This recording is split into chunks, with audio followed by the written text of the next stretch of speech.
siguen todavía conectándose algunos compañeros, pero bueno, vamos a aprovechar, yo creo, ya para comenzar con el diplomado, bueno, con, mejor dicho, la videoconferencia, a reserva de que de verdad se convierta más adelante en un diplomado. Entonces quiero darle la bienvenida a todos y a todas ustedes por estar hoy en esta videoconferencia con un tema, bueno, más que relevante en estos momentos y para el que tenemos el gusto de contar con la participación del maestro Miguel Ángel Pérez Álvarez. El maestro Miguel Ángel Pérez Álvarez cuenta con más de 40 años de experiencia docente. Él es maestro en filosofía por la UNAM. Hay muchas de sus publicaciones que pueden ustedes buscar en línea, pero sobre todo el maestro Miguel Ángel Pérez es ahora el nuevo director de Educación y Bienestar de la Universidad Hebraica, función a la que se incorporó recientemente. Entonces nos llena de orgullo que podamos aprovechar esta experiencia que él tiene y también este interés por abordar la parte ética y humana relacionada con la tecnología en la educación. Así que bueno, sin más preámbulo, quiero dejarlos a ustedes en manos del maestro Miguel Ángel Pérez, agradecerles por estar aquí y también pedirles que sigan pendientes de todas las experiencias UH online que tenemos. Esto es, digamos, una tarea de continuo, el seguir formando y el seguir abriendo estos espacios para la reflexión, para la discusión y para más temas. Así que bueno, ya sin más preámbulo, maestro Miguel Ángel, te cedo la palabra y muchas gracias a todos por estar aquí.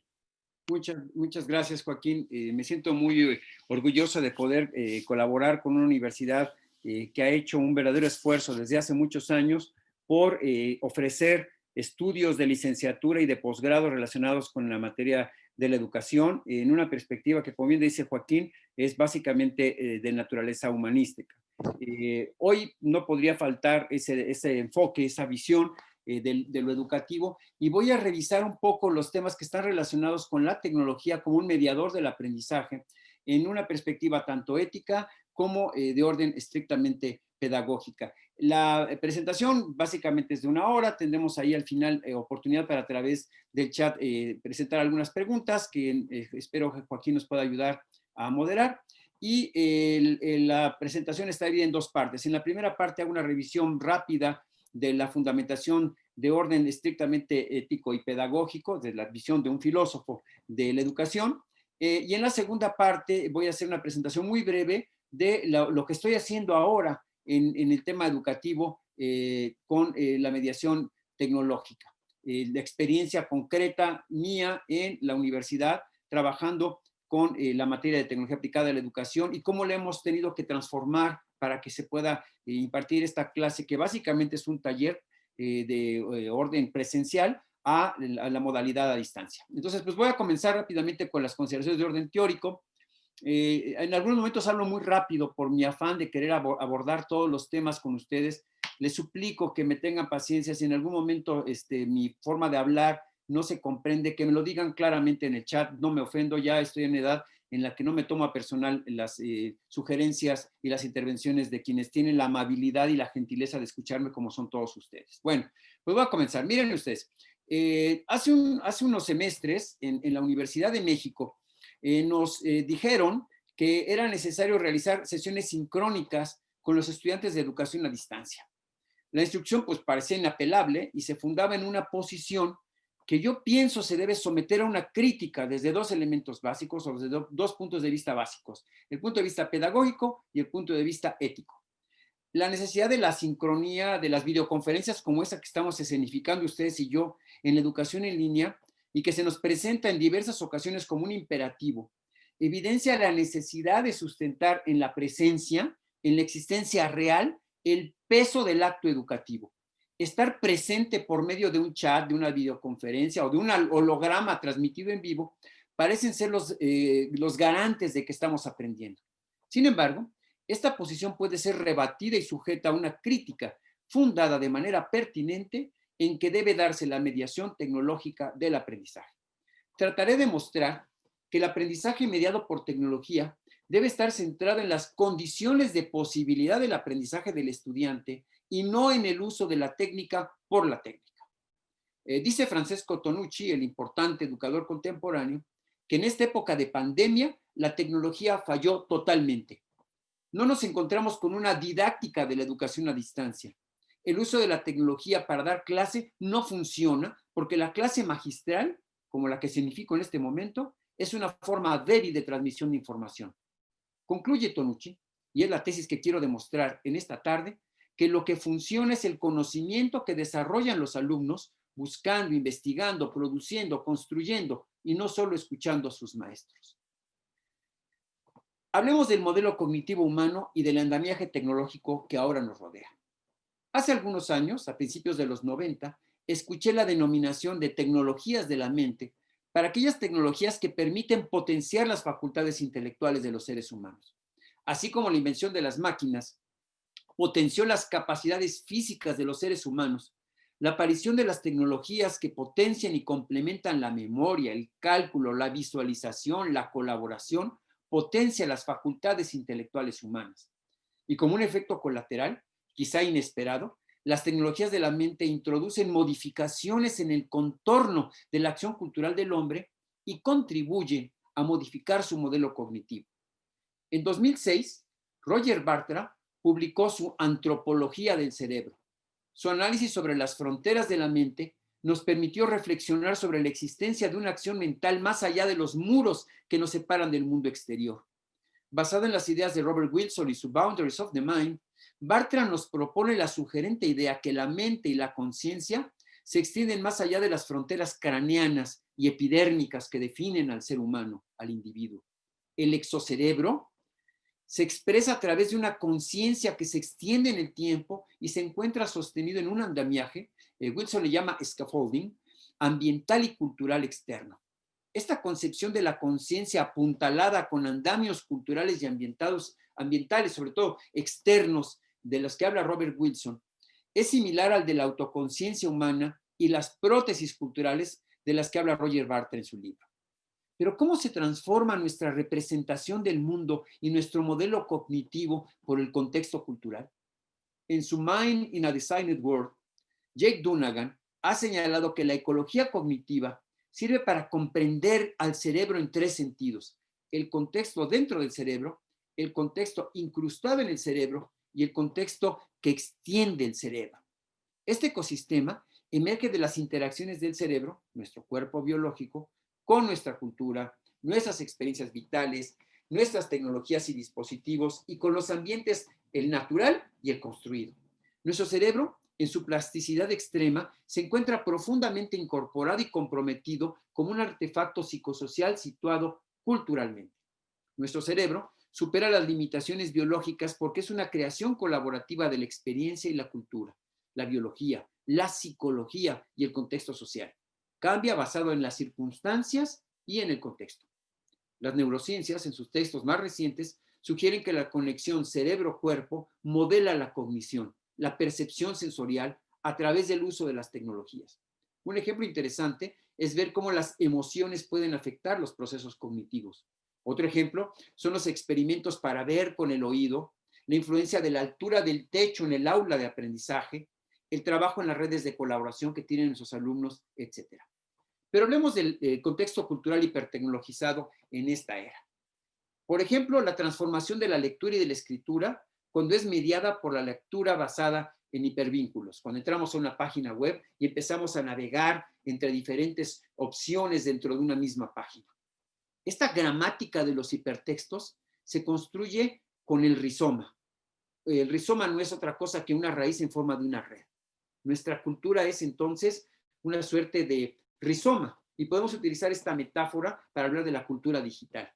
La simple introducción de la escritura en el lenguaje, que está marcado con estos hipertextos, estas palabras que aparecen subrayadas en azul y que con el puntero de nuestro ratón señalamos, inclusive en los teléfonos inteligentes solamente con oprimir con el dedo, contribuyó a modificar la forma en la que las personas leen y escriben. En un texto de Carr que se llama The Shallows, lo que Internet está haciendo con nuestros cerebros, Carr identifica los cambios en el modelo cognitivo de los seres humanos relacionado con la forma en la que se construye sentido cuando leemos. Mientras que en las primeras tecnologías de la mente, como la escritura, la lectura, los soportes físicos, los libros impresos con la invención de la imprenta, se vieron enriquecidas con nuevas formas de sustrato y de organización de la información, las generaciones que ahora leen contenidos informativos dispuestos en soportes electrónicos, escritos con un lenguaje marcado por hipertextos, pueden literalmente saltar de un concepto a otro, de una frase a otra, de una idea a otra, guiados solamente por su necesidad de ampliar, profundizar o seguir una nueva idea. Esta navegación entre hipervínculos conduce a las personas, fuera del hilo de la exposición de la lectura original y construye una forma distinta de lectura. Ya no leemos de arriba a abajo y de izquierda a derecho, cuando menos en Occidente. Se pasa de una lectura articulada por el interés del lector para seguir una idea nueva o para profundizar en una idea distinta que aquella que se presentaba en la lectura original. Esta lectura a saltos representa una forma de lectura ligada a la estructura rizomática, esta forma de red, de las raíces, de la información que está dispuesta en la red, y por ello requiere de una disposición distinta en la forma de leer que se había impuesto en Occidente con la invención de la imprenta y con el soporte físico de la lectura en un texto impreso. ¿Cómo se ha transformado el modelo cognitivo de los seres humanos merced a la aparición de las tecnologías, como por ejemplo esta lectura marcada por hipertextos? ¿Cómo se transformará en el futuro cuando los hipervínculos que se incluyan en la lectura puedan actualizarse en línea conforme la información originalmente incluida en el texto electrónico se actualice y se amplíe casi limitadamente? Muchos de nosotros todavía tenemos en nuestras casas esas viejas enciclopedias impresas y esa información ha quedado de alguna manera solidificada. Se ha vuelto obsoleta, puesto que no se puede actualizar, a diferencia de la información que está dispuesta electrónicamente y en la cual un autor podría en un momento determinado reemplazarla con una información actualizada.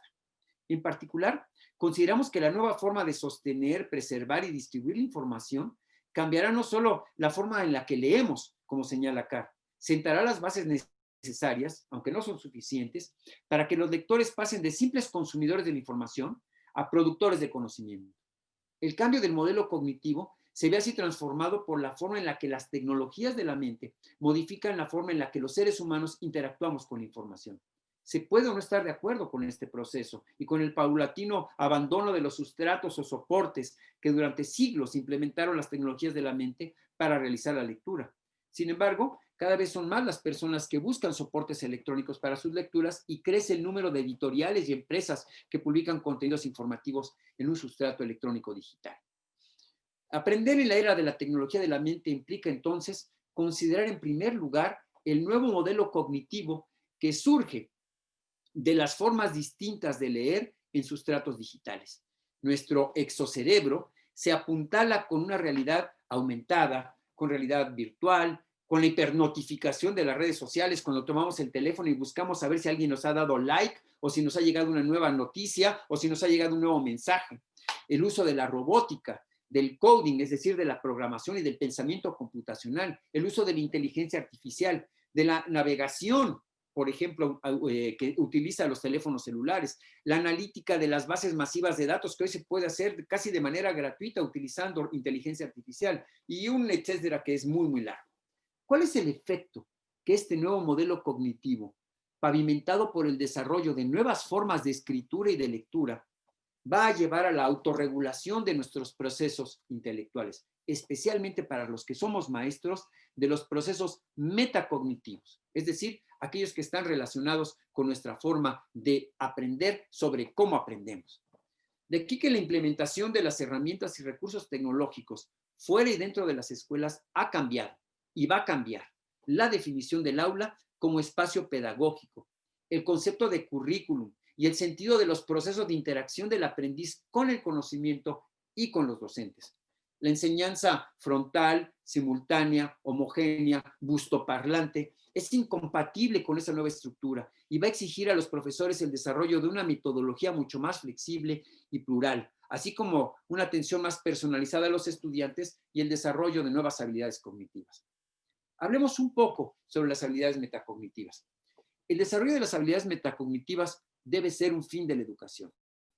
La metacognición debe ser definida como pensamiento sobre el propio pensamiento. La raíz meta significa más allá. Así el término refiere a un proceso más allá de lo cognitivo, aunque significa en realidad el proceso que conlleva a planear, seguir y evaluar la propia comprensión y el propio desempeño cuando estamos estudiando, que favorezcamos de alguna manera este proceso en nuestros estudiantes. La frase de metacognición fue acuñada por un psicólogo norteamericano que seguramente muchos de ustedes conocen, que se llama John Flavel, que en 1979 desarrolló una teoría y que a lo largo de los 80 de alguna manera ha sido difundida y se ha empezado a emplear en la mayoría de las instancias de educación en el mundo. ¿Cuáles son los tipos de habilidades metacognitivas según Flavel? Según Flavel, hay 3 mega habilidades metacognitivas muy importantes. La primera es comprender las propias capacidades, las propias habilidades. ¿Realmente sabes de qué eres capaz? En realidad la mayoría no lo saben. Y este tipo de conocimiento, por otro lado, no es muy exacto, por lo que es una habilidad que hay que desarrollar de una manera muy importante. La segunda tiene que ver con el conocimiento de las tareas a realizar. ¿Qué es lo que necesito hacer para cumplir esta tarea? ¿Qué debo hacer para comunicar correctamente lo que ya sé? Esta habilidad está relacionada con la dificultad que afronta un individuo para percibir una tarea, en especial determinar cuáles son las capacidades, los conocimientos, las habilidades que debe utilizar para cumplir esta tarea. Y la tercera habilidad metacognitiva que tenemos que contribuir a desarrollar es el conocimiento condicional.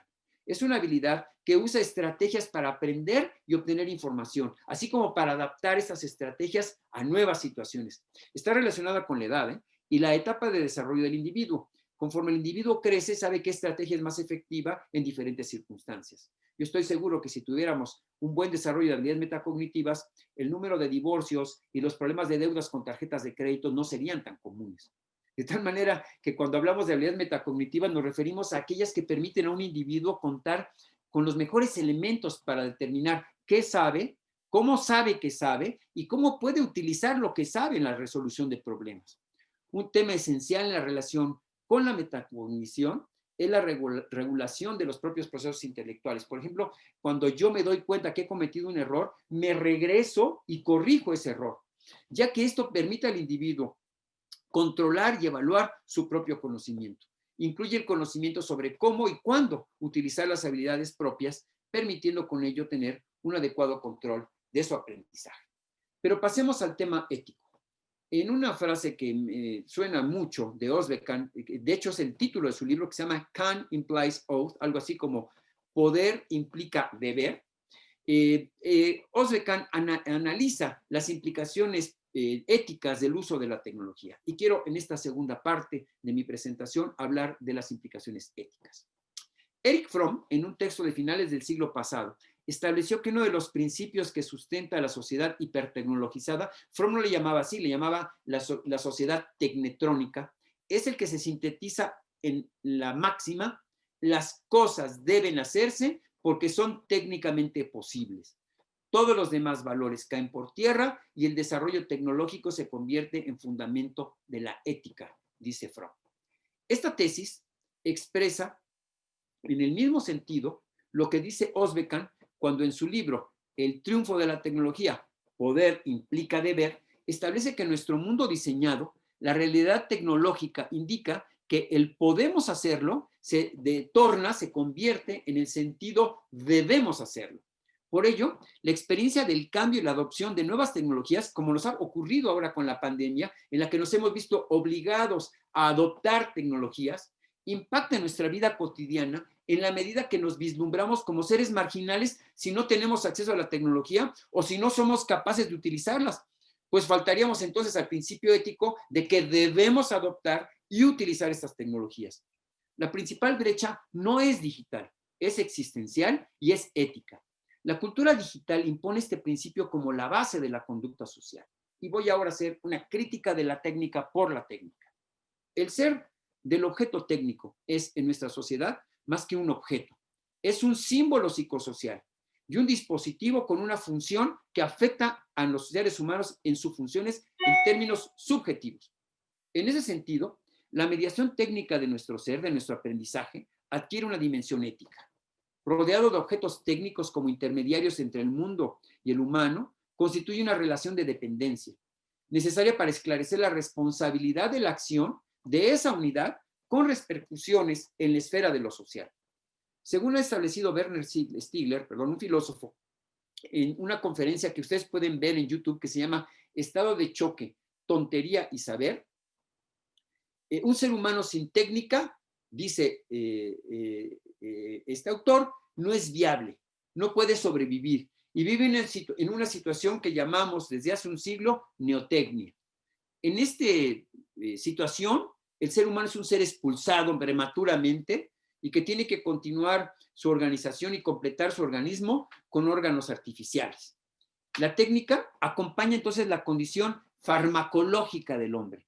La tontería es una dimensión, dice Stigler, de lo que yo llamo la condición farmacológica. Lo que entiendo por condición farmacológica es el hecho de que dependemos de la técnica, que a la vez es un remedio y es un veneno, como pasa con muchos medicamentos.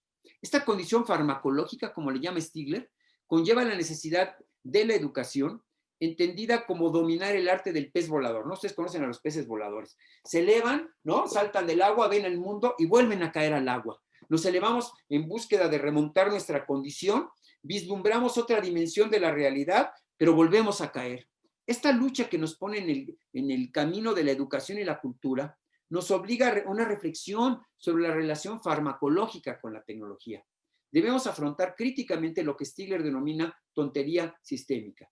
Pues la tontería nos llega a todos y permanentemente podemos observarla muy concretamente cuando nos subimos a un automóvil. Cuando nos ponemos al volante y arrancamos y circulamos por una calle, nos transformamos en tontos, a veces en locos, ¿no? Y ni siquiera nos damos cuenta. En realidad estamos atrapados en los dispositivos, como los llamaban Foucault o Deleuze, que modifican nuestro comportamiento y ni siquiera nos damos cuenta de ello. Imponer en la educación a distancia el modelo del maestro hablante, como en este momento estoy haciéndolo yo, como un imperativo para el aprendizaje, es normalizar la dependencia del estudiante del profesor y la esclavitud del docente de un modelo educativo que lo convierte en simple repetidor de ideas propias o ajenas y en una suerte de maldición de Sísifo que vivimos los maestros, que anula la acción reflexiva en términos pedagógicos y éticos. De alguna manera siento que sepulta la posibilidad de generar las condiciones para la permanente participación del estudiante en el acto educativo como un agente, como un ser autónomo, que al indagar y producir y presentar y hablar, desarrolla las estrategias para aprender ese conocimiento. La recuperación del ideal del aprendizaje autónomo, centrado en la autogestión del propio aprendizaje, como vimos hace un rato cuando hablamos de habilidades metacognitivas, orientado al desarrollo de habilidades intelectuales, como en la evaluación de las propias estrategias cognitivas, debe ser un imperativo pedagógico y ético, y que debe basarse en las teorías del aprendizaje más reciente. Una teoría crítica de mediación tecnológica que fundamente y posibilite el desarrollo de habilidades metacognitivas y metacognitivas, así como la construcción de nuevos conocimientos. Creo que debemos superar la tontería que se ve impelida a usar la técnica porque existe y debe usarse. Y a partir de la crítica de esta razón instrumentalista, debemos favorecer el uso de la técnica en la educación, que la tecnicidad sea producto de la reflexión pedagógica que está centrada en el aprendizaje autónomo de los estudiantes y en el papel más dinámico que ellos, los profesores, debemos tener. Hasta aquí la primera parte y me parece importante ahora presentarles un poco lo que sería para mí una alternativa en el uso de las tecnologías en términos de la educación a distancia. Entonces, permítanme compartir mi pantalla y hacer esta presentación para ustedes.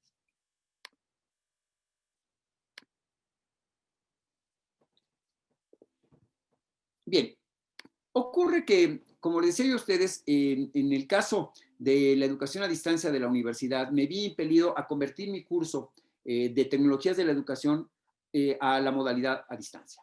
Simple y sencillamente porque no podíamos ir a la facultad. Desde noviembre la facultad está tomada y entonces no podemos entrar a la facultad.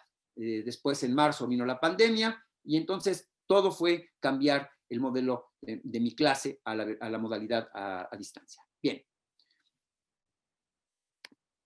Primero, ¿qué fue lo que yo hice? Primero, buscar una mediación tecnológica partiendo del principio de que debía estar centrada en la actividad de los estudiantes.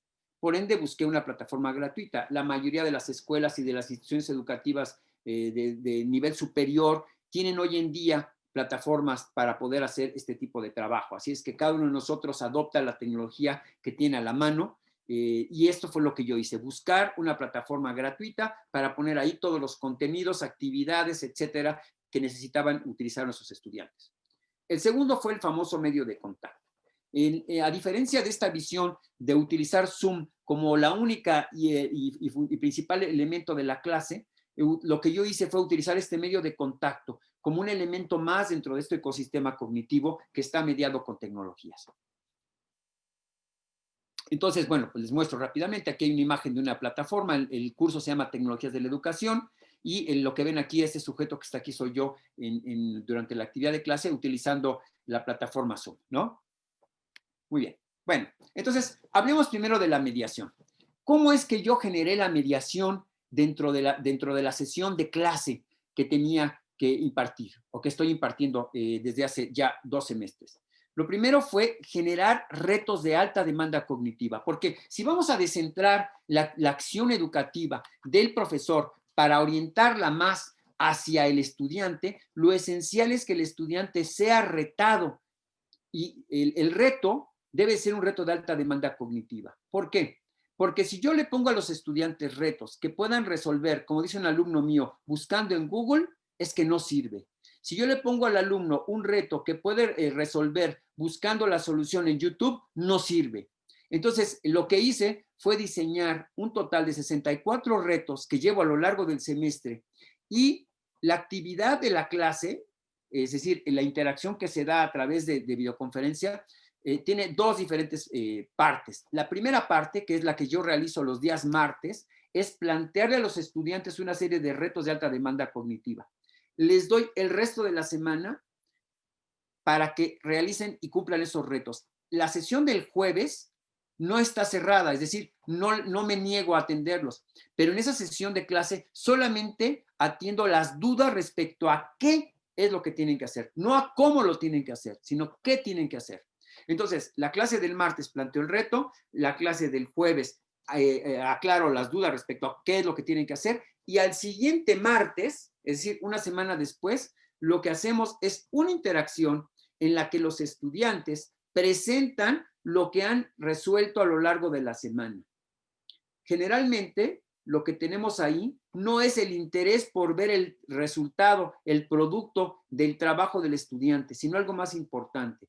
Analizamos el proceso seguido por el estudiante.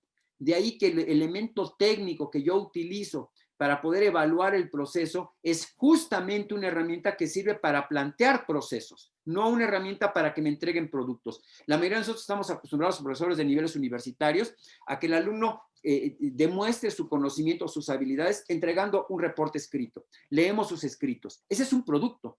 Pero todos ustedes y yo hacemos mucho énfasis en revisar los textos, en revisar la redacción, en ver la calidad de la argumentación, en ver la forma en la que el estudiante maneja el aparato crítico. Entonces, significa que estamos muy acostumbrados a evaluar los procesos, no tanto los productos.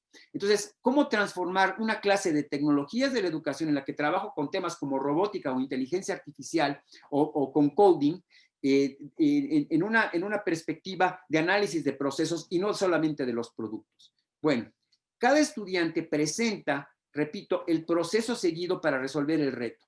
Y entonces, a partir de lo que el alumno me presenta o lo que los alumnos presentan, son los propios estudiantes los que establecen una interacción sobre qué es lo que el alumno realizó y por lo tanto el mecanismo de evaluación es un mecanismo de coevaluación, ¿no? De autoevaluación, ¿no? Que realizamos en conjunto el profesor y todos los estudiantes.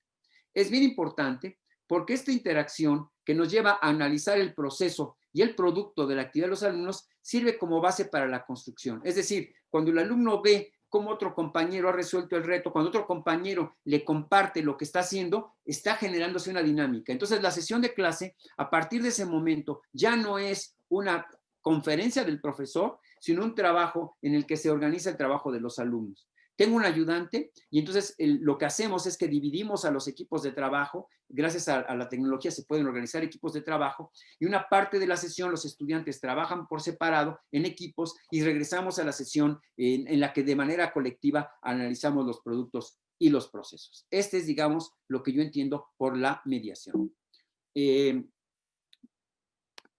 Después hay un tema que yo creo a todos ustedes les parece esencial cuando trabajamos con tecnologías y tiene que ver con el tema de la evaluación. ¿Cómo sabemos que el estudiante aprende? Yo jamás he confundido, y creo que ya Raquel Glassman en la mayoría de sus libros lo ha dejado muy claro, igual que lo ha hecho Díaz Barriga, no hay que confundir evaluación con calificación. El hecho de que los sistemas educativos exijan una nota escrita, una nota numérica, ha provocado que muchos de nosotros como docentes estemos más centrados en la parte de la asignación de un valor numérico que en la parte esencial de la evaluación, que no es otra cosa que determinar si el estudiante está aprendiendo. Y esto implica necesariamente contar con rúbricas para saber si el desempeño del estudiante está alcanzando los niveles que nos hemos planteado.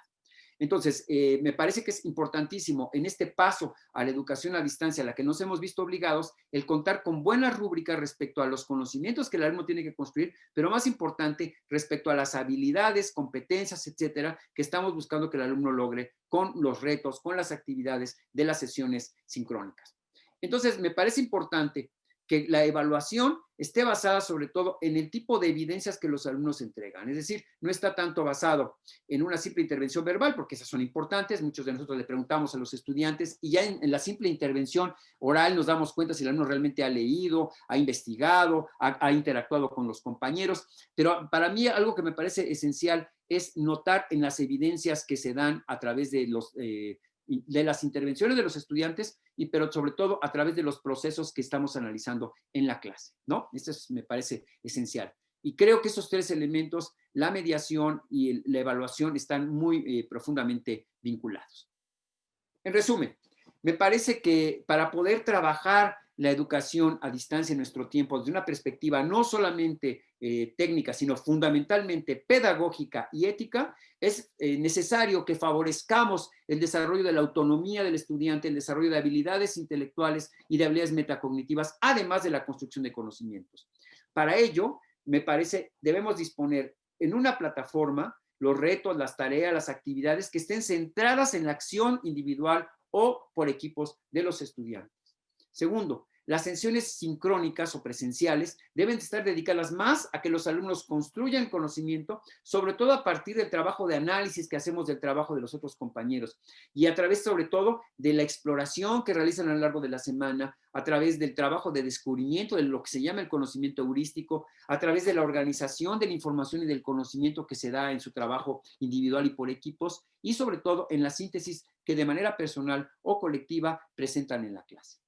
Y la tercera, me parece idea que es importante de esta forma de mediación, es evaluar lo que evidencia que el alumno realmente está avanzando en el aprendizaje y en la construcción de conceptos. Me parece que estos tres elementos son esenciales en esta transformación y que tenemos que evitar, sobre todo a toda costa, esta idea del maestro busto parlante en la que nos hemos convertido muchos de nosotros a raíz de esta forma emergente de trabajar con tecnologías. Un ejemplo rápido de este enfoque, como ya les expliqué, utilicé una plataforma gratuita, presento a los estudiantes una lectura y un video, así como 6 retos para que los resuelvan. Y yo tengo ahorita una lista de 64 retos registrados en el INPI.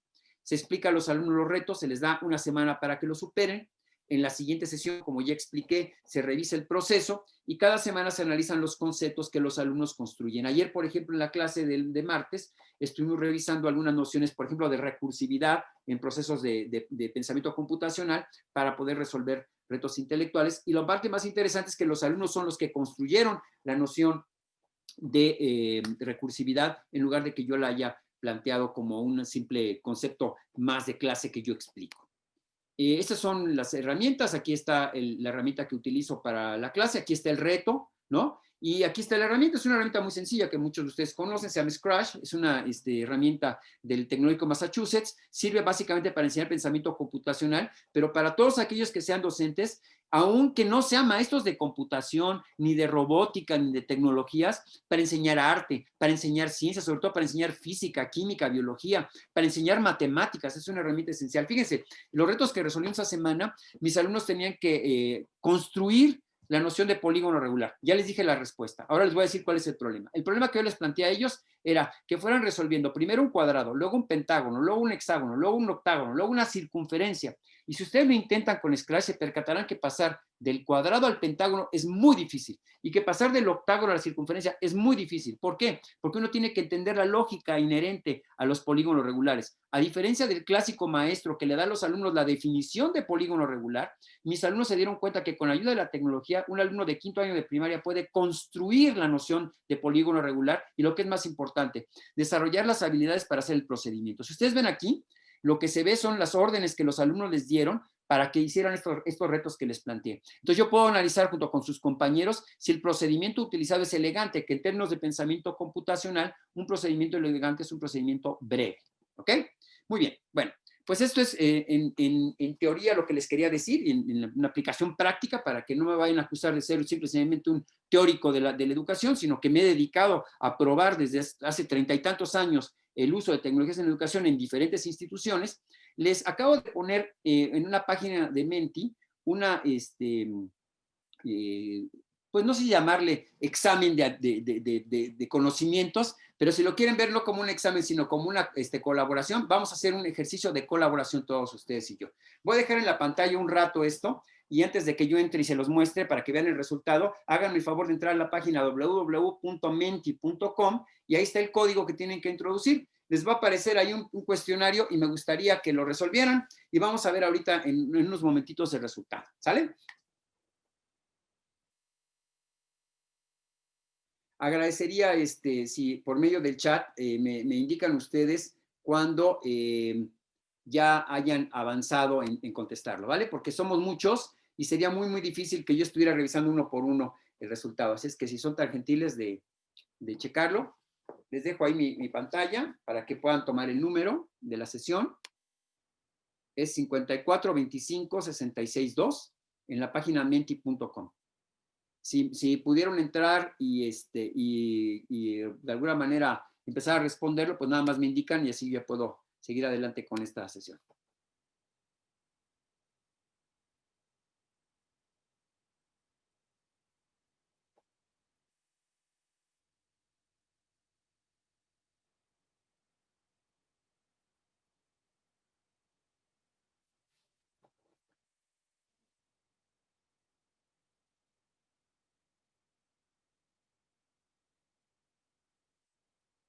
Mientras están ustedes respondiendo esto y podemos ver el resultado de este trabajo que están ustedes realizando ahora, quisiera avanzar en algunas de las preguntas, las más fáciles, porque yo como los buenos estudiantes, primero contesto las fáciles y luego las difíciles.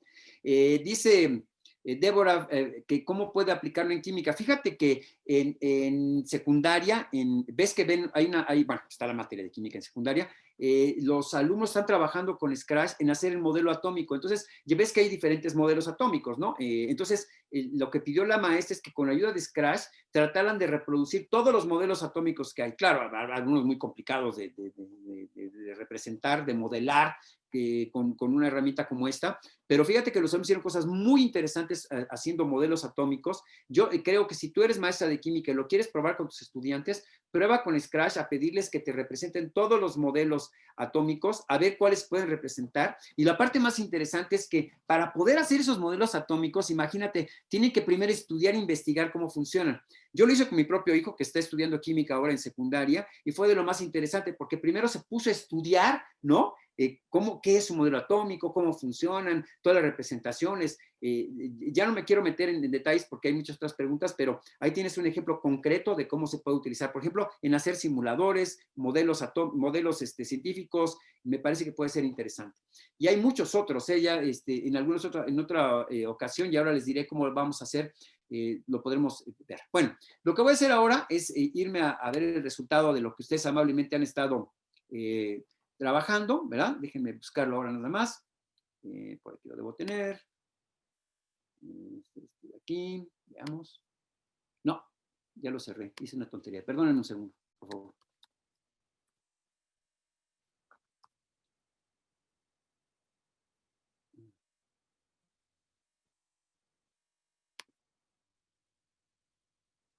Un segundo. Es que cometí un error y cerré la página que no debía cerrar.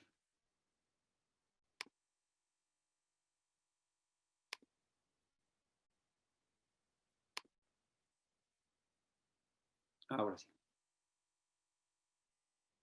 Bueno, fíjense, esto es interesante, vamos a verlo. El- Ustedes saben, la pregunta es, ¿cuál es el elemento esencial de... eh, déjenme compartir la pantalla para que lo vean todos. Esto es, ok, ahora sí, perdonen, ¿eh? Miren, dice, ¿cuál es el elemento esencial de la mediación del aprendizaje? Esto que hice aquí fue ni más ni menos que un cloud conceptual, que muchos de ustedes conocen. Saben ustedes que las palabras tienen aquí el tamaño de las palabras que aparecen en la pantalla tiene que ver con cuántas veces las personas lo incluyeron. Entonces, observan, es muy fácil entender cómo ustedes están concibiendo el trabajo con tecnologías en educación. Se observan retos, evaluación, retos de alta demanda cognitiva, tecnología, etcétera. Esto es la parte que nuclearmente ustedes han identificado como la más importante. No lo voy a tocar, lo voy a dejar ahí, porque cada vez que alguien entra y agrega una nueva palabra o complementa, esto va creciendo. Pero es muy interesante porque ustedes, si le tomamos una fotografía a esto, nos permite ver cómo la mayoría de nosotros entendemos que el núcleo y el centro de la actividad educativa que se da mediada por tecnología en términos pedagógicos tiene que ver con nuestra capacidad para generar retos, para evaluar, ¿me entienden? Para hacer énfasis en el tema de la metacognición, para hacer énfasis en el tema de la interacción y el análisis. Me parece súper importante esta imagen que hemos construido de manera colectiva. Vean ustedes cómo un grupo de seres humanos puede de manera colectiva construir conocimiento. Esa es la parte que me parece más relevante, porque la mayoría de ustedes son expertos, interesados, apasionados del tema educativo, y una simple interacción de unos cuantos minutos a través de una herramienta tecnológica nos permite construir conocimiento colectivamente. Esto para mí me parece algo que nos permite cerrar esta presentación y pues no me queda nada más que agradecerles su atención. Quiero decirles que en el caso de nuestra universidad, tenemos ahora el propósito firme de fortalecer la formación de los docentes con nuestra oferta. Saben ustedes que tenemos una licenciatura en educación y tenemos también una maestría en dirección y liderazgo de instituciones educativas que nos permite ayudar a formar profesores y a formar directivos y académicos de alto nivel en las instituciones en las que cada uno de nosotros colabora. Entonces, consideren esa posibilidad.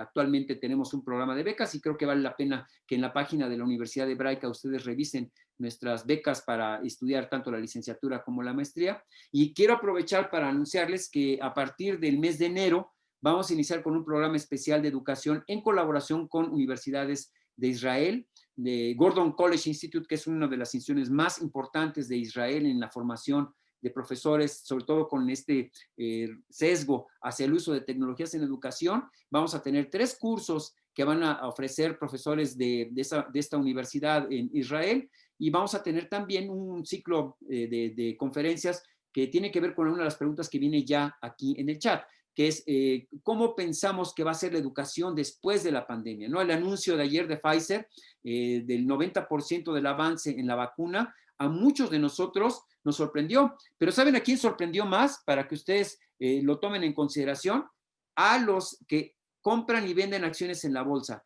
Mientras que las acciones de Pfizer se fueron a las nubes, ¿saben qué acciones se derrumbaron? Adivinaron, las de Zoom. Quiere decir que esta solución de emergencia que tomamos para convertir la educación a distancia en simples videoconferencias es un modelo que probablemente no va a subsistir, porque todos aquellos que somos maestros y trabajamos con temas de tecnología en educación sabemos que lo esencial es qué tipo de herramientas sirven para que los estudiantes puedan construir y elaborar más en el tema educativo y por lo tanto no creo que puedan sobrevivir. Eso nos lleva entonces a la necesidad, repito, de ofrecer para ustedes en los próximos meses una serie de seminarios, talleres y cursos que permitan a los docentes enfrentar los cambios que se avecinan y que ya sea en el semestre que inicia en el verano o en el próximo semestre de otoño, seguramente las condiciones van a ser muy distintas. Y eso me lleva a responder esta pregunta que se planteaba en el chat, ¿no? El asunto es, ¿cómo creemos que va a ser la educación después de la pandemia. Me parece que ya no podrá ser igual la educación que conocimos antes. El hecho de haber conocido que hay herramientas tecnológicas para poder retar a los estudiantes, para poder construir con ellos conocimiento, va a cambiar radicalmente la manera en la que nosotros estábamos enseñando antes de la pandemia. Fíjense ustedes que estoy trabajando, es uno de los talleres que estoy organizando para la Hebraica, tiene que ver, por ejemplo, con el uso de robots. Este robot, por ejemplo, ¿saben qué? Es un robot hecho de cartón. No es un robot de estos costosísimos que se hacen con piezas de plástico, es un robot hecho de cartón. El cerebro del robot es un cerebro muy simple, pero todas las piezas para poderlo armar son básicamente hechas de cartón corrugado. Entonces, el tema es que las soluciones que vamos a poder tener después de la pandemia seguramente van a ser soluciones innovadoras, distintas, y vamos a tener que repensar la educación, pero no desde el centro de la tecnología, no desde el centro de los dispositivos, sino desde el centro pedagógico. ¿Cómo le hago para desarrollar habilidades? ¿Cómo le hago para construir conocimientos con mis estudiantes? ¿Qué tipo de retos de alta demanda cognitiva tengo que plantear? Este, me parece, va a ser uno de los cambios más significativos. El convertir el conocimiento pedagógico en un conocimiento esencial para el uso de estas tecnologías que hoy muchos de nosotros descubrimos. Porque es un hecho que antes de la pandemia, un número muy importante de los profesores no estaba consciente del valor y de la relevancia que éstas tenían en educación. Tenemos que repensar nuestra relación con la técnica, pero tenemos que repensarla en términos éticos, es decir, no convertirla en que la tenemos que utilizar porque la tenemos que utilizar, y segundo, en una herramienta que sea pensada pedagógicamente, es decir, desde la perspectiva del estudiante que tiene que desarrollar habilidades y que tiene que construir conocimientos. Creo que eso es todo lo que yo tenía que decir, no es mucho y no sé si sea tan relevante para todos ustedes, pero sí me gustaría establecer un diálogo a partir de las preguntas que ustedes tienen, ¿no? No sé si Joaquín anda todavía por aquí y si ya hizo alguna organización de las preguntas, y si no, yo con mucho gusto las voy viendo aquí en el chat y se las voy contestando con muchísimo gusto. ¿No? Bueno, pues entonces... no, aquí está Miguel Ángel, pero sí, pero parece que nos mandan felicitaciones. Ajá. O sea, parece que no tenemos aquí alguna como pregunta en concreto, o sea, más la que ya había respondido, Claro. Cómo se puede aplicar en la química. Entonces, claro, pues no, tenemos puras felicitaciones nada más. Oye, pues muchas gracias, pero me parece importante trabajar con los que están aquí presentes en alguna pregunta que quieran hacer. Sería bueno porque podríamos pues aprovechar los 10 minutitos que nos quedan todavía de charla, ¿no? Agradezco, eso sí, Joaquín, no te di las gracias. Joaquín es el coordinador del área de bienestar de la Universidad Hebraica, trabaja conmigo y le agradezco que haya tomado parte de su tiempo para estar aquí con nosotros. Así es que muchas gracias, Joaquín, por tu presencia. Okay. No, gracias a ti, Miguel Ángel, porque estás con nosotros. Estoy esperando a ver si alguien escribe alguna pregunta. Mira, si hay una, no es tanto una pregunta, ajá, sino son es comentario, ¿no? Que si puedes abundar un poquito más en cuanto a la ética en las tecnologías. Correcto. Bueno, hay un libro mío que se llama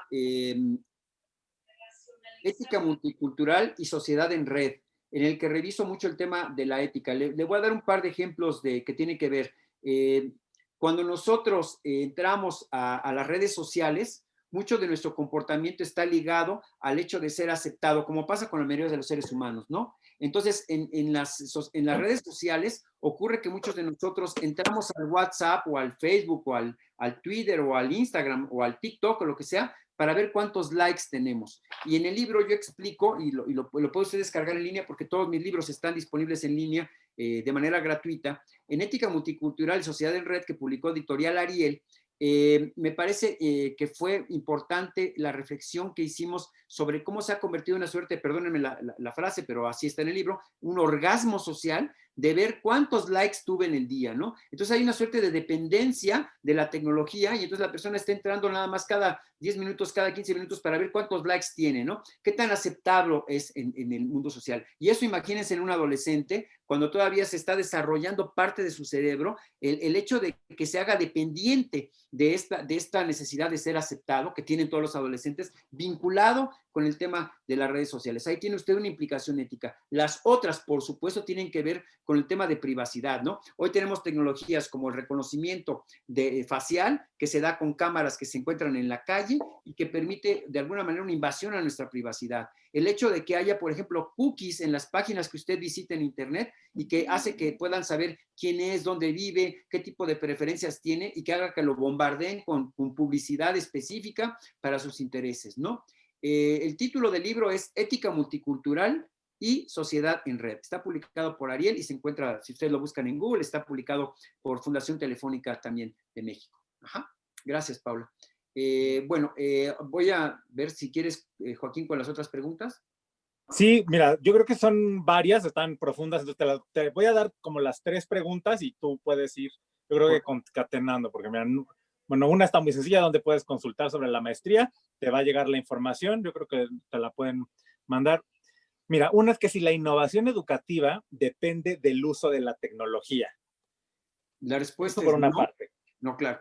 La respuesta es no. La innovación tecnológica significa cambiar los procesos que actualmente tenemos en educación para lograr que los estudiantes verdaderamente aprendan. Es decir, que desarrollen habilidades cognitivas, que desarrollen habilidades metacognitivas y que sean capaces de construir su propio conocimiento. Esto que parecen verdades de perogrullo que todo el mundo repite es lo más complejo de lograr, porque los maestros se desesperan cuando tienen que esperar el ritmo y el tiempo, el proceso del estudiante. Todos queremos ya darle la solución a los alumnos, dejar que ellos lo intenten, ayudarlos para que ellos lo intenten, para que puedan lograrlo, para que puedan construir soluciones, para que puedan construir estrategias para la solución de problemas. Eso es verdaderamente lo complejo. ¿En qué momento didáctico es más adecuado implementar la metacognición? Yo creo que tiene que ser a lo largo y transversalmente de todo el proceso educativo. El hecho de que tú le pidas a un alumno que resuelva un problema y que le dejes que pruebe sus propias estrategias para resolver el problema, aunque se equivoque, es esencial. Muchos profesores nos desesperamos cuando vemos que el estudiante está totalmente perdido y es muy fácil en ese momento caer en la tentación de darle la respuesta. Pero cuando el profesor es inteligente en términos de pedagógicos, no en términos generales, sino en términos pedagógicos, no eres inteligente, tienes la sensibilidad para dar un pequeño empujoncito. Dicen en términos de didáctica los norteamericanos un notch, o sea, un empujoncito, ¿no? Que no es darle la respuesta, sino dar alguna pista, pero dejar que el estudiante además pruebe con sus propias soluciones. Muchos profesores en general dicen, ¿cómo vas a utilizar ese método si ese no es el método que te enseñé? Entonces, lo que está haciendo el maestro es imponer una forma de pensamiento y privar al estudiante del desarrollo de una habilidad metacognitiva. Y mira, relacionado con esto, dicen, entonces, ¿cómo podemos enfocar o orientar esa ansiedad de nuestros alumnos en el desarrollo de sus habilidades de aprendizaje? Claro, porque la frustración es parte del proceso de desarrollo de habilidades metacognitivas. Cuando tú pones alta demanda cognitiva, no esperes que el alumno lo resuelva rápido. En general, en la educación tradicional se espera que el mejor estudiante es el que contesta primero. Para mí, el mejor estudiante es el que contesta bien. Entonces, favorecer el proceso del estudiante, darle tiempo. Hoy estamos en los tiempos del slow motion, del slow education y del slow food. O sea, hoy nos podemos tomar el tiempo. Nadie dice que tengamos que cubrir todos los programas. Si alguien dice que tenemos que cubrir todos los programas, es que no ha entendido el sentido y la esencia de lo educativo. Lo fundamental es que favorezcamos que el estudiante tenga su propio proceso, desarrolle sus estrategias y sus habilidades, porque esas habilidades y estrategias es lo que verdaderamente le va a servir en el mundo profesional. El hecho de que se sepa de memoria un conocimiento no sirve para nada, pero que el alumno desarrolle una estrategia para resolver un problema le va a servir para toda su vida. Ok. Mira, ahora sí tenemos más preguntas, pero yo creo que para el mejor uso del tiempo te puedo dar como 3 temas y esos englobarían algunos. Digo, yo creo que nos quedamos también abiertos a las personas que quieran abordarte después o que quieran acercarse con nosotros. Claro. Mira, estas te dirían, número 1, ¿cuánto tiempo es bueno o sería como recomendable que durara una sesión sincrónica para alumnos de primaria? Yo creo que Después, sí. Adelante, contesta eso. Déjame contestar rápido porque no quiero que se nos acabe el tiempo. Nosotros creemos que la atención de un chiquito frente a una pantalla para entender un reto de alta demanda cognitiva, no para la sesión en la que revisas con los estudiantes la solución a sus procesos, sino para plantear el reto, no debiera exceder los 20 minutos con un chico de esa edad. Estamos ya hablando de entre primero de primaria y cuarto, quinto año de primaria. Quizás ya los alumnos de sexto pueden soportar un poquito más, pero siempre y cuando la sesión esté orientada específicamente a plantear retos y analizar las soluciones que todos los compañeros están encontrando. ¿Qué opinas de que tengan o no tengan cámara prendida? Me parece que eso no es relevante, pero en muchos casos los profesores se angustian mucho porque no saben si el alumno está ahí. ¿Cómo puedes saber si el alumno está ahí? Que se manifiesta a través de sus actividades, a través de sus procesos, a través de sus productos. Si tú das 10 o 15 minutos para que el alumno realice el proceso y luego te lo presente y lo estás viendo en una plataforma, en un espacio donde el alumno puede entregarte y mostrarte sus productos, ¿para qué necesitas ver la cara? Lo que necesitas ver es al estudiante, necesitas ver son los productos y los procesos del estudiante. Se quieren ver la cara porque quieren tener la certeza de que hay una suerte de acto educativo. Pero si nos ponemos a pensar, el verdadero acto educativo es que el alumno sea capaz de tener un reto que resuelve y donde demuestra que está aprendiendo. Eso es lo más importante. Entonces, tener un tiempo para verlo y decirle lo que tiene que hacer y tener un tiempo para ver sus productos e interactuar él con sus compañeros y él contigo. Pero en el transcurso del tiempo, yo no sé para qué quieres ver la cara del estudiante, verlo como alguien que te está observando pasivamente, me parece que es, además de un poco cruel, para mí, un acto que solamente denota nuestro centro de la actividad educativa exclusivamente en la acción del maestro y no del estudiante. Okay. Bueno, y entonces cerramos con una última. ¿Desde dónde podemos abordar una ética ideal para que el proceso educativo del estudiante sea liberador y significativo? Yo recomendaría muchísimo releer el texto de Piaget y el de Kohlberg sobre el desarrollo del criterio moral en el niño. Es esencial entender que los niños tienen estadios de desarrollo y así como entendemos en los estadios del desarrollo en la parte cognitiva, también los hay en el criterio moral. El criterio moral no me refiero a ser bueno o ser malo, sino a tener la capacidad para determinar la propia conducta, es decir, pasar de la pura heteronomía a la autonomía del adulto. Para llegar a ser un adulto autónomo, tienes que haber tenido la oportunidad de desarrollar todas tus capacidades para volverte un sujeto autónomo. Desde el tener las pequeñas responsabilidades de que te convierten en un ser ético, es decir, el asumir la responsabilidad de tus actos, el responder por tus actos desde que eres muy pequeño. Obviamente a un niño de preescolar o de primer año de primaria no le puedes pedir que responda por sus actos porque está apenas desarrollando el criterio moral. Por eso invitaría a que relean tanto los textos de Jean Piaget como de Kohlberg para que podamos entender ese proceso. Me parece que eso es esencial.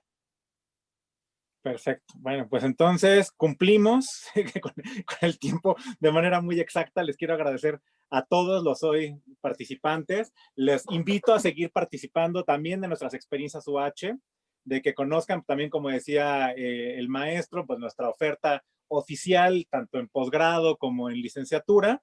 Y bueno, que quedamos a sus órdenes para dudas, preguntas, etcétera, en otros espacios, ¿no? Entonces, pues gracias a todos los que nos mandan felicitaciones, saludos.